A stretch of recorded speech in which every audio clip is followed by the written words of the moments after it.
To begin, you'll grab your needles as well as your yarn. Most skeins of yarn have two ends that are clearly visible, one that will be towards the outside of the yarn skein, and then usually a little centerpiece that you can pull.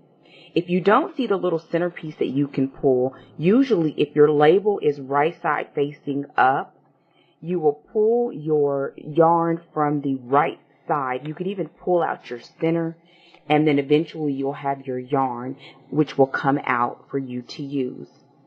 And we're going to begin by learning how to make your slip knot as well as how to hold your yarn and your needles. So let's begin.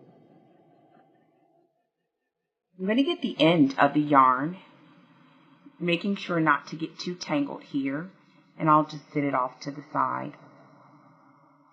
And we have our yarn. To begin with your slip knot, you want to fold the end piece of your yarn over just a tad bit, and you want to hold your thumb there to balance that yarn so it won't kind of wiggle around. Then you want to just give it a small slight twist. And it's going to cause it to have an X there. If you see there by my ring finger, there is a small X. You want to then put your index finger and your thumb through that opening that was made by that X. And you want to reach over and you want to grab the piece of yarn that is coming from your skein and pull it through. Now, as I pull it through slowly, you will see that there is a slight knot that is beginning to form. This is called a slip knot because it's a sliding knot. You can make it larger, you can make it smaller based on how you pull and maneuver the knot.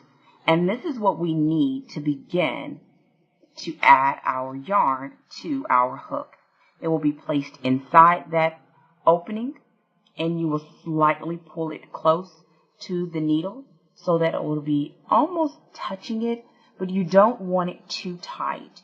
If it's too tight, it will be difficult to work, especially as you begin.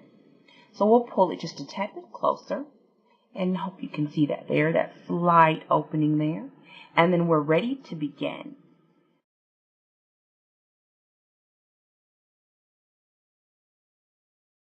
Now, once you have your slip knot on, and we will look at the slip knot again, you want to make sure that you find a way that your needle will be comfortable for you, since you will be not holding just one needle, but two. For me, I just hold it with my fingers slightly curved under so that it's balancing between my pinky, my thumb, and my index finger. And I do the same for my left hand.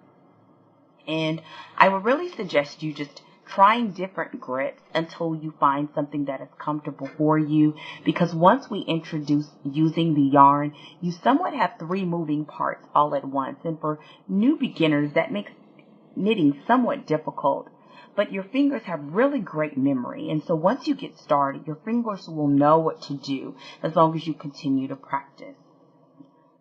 If any of this is difficult for you to understand or you would like to repeat, just stop and start this video again.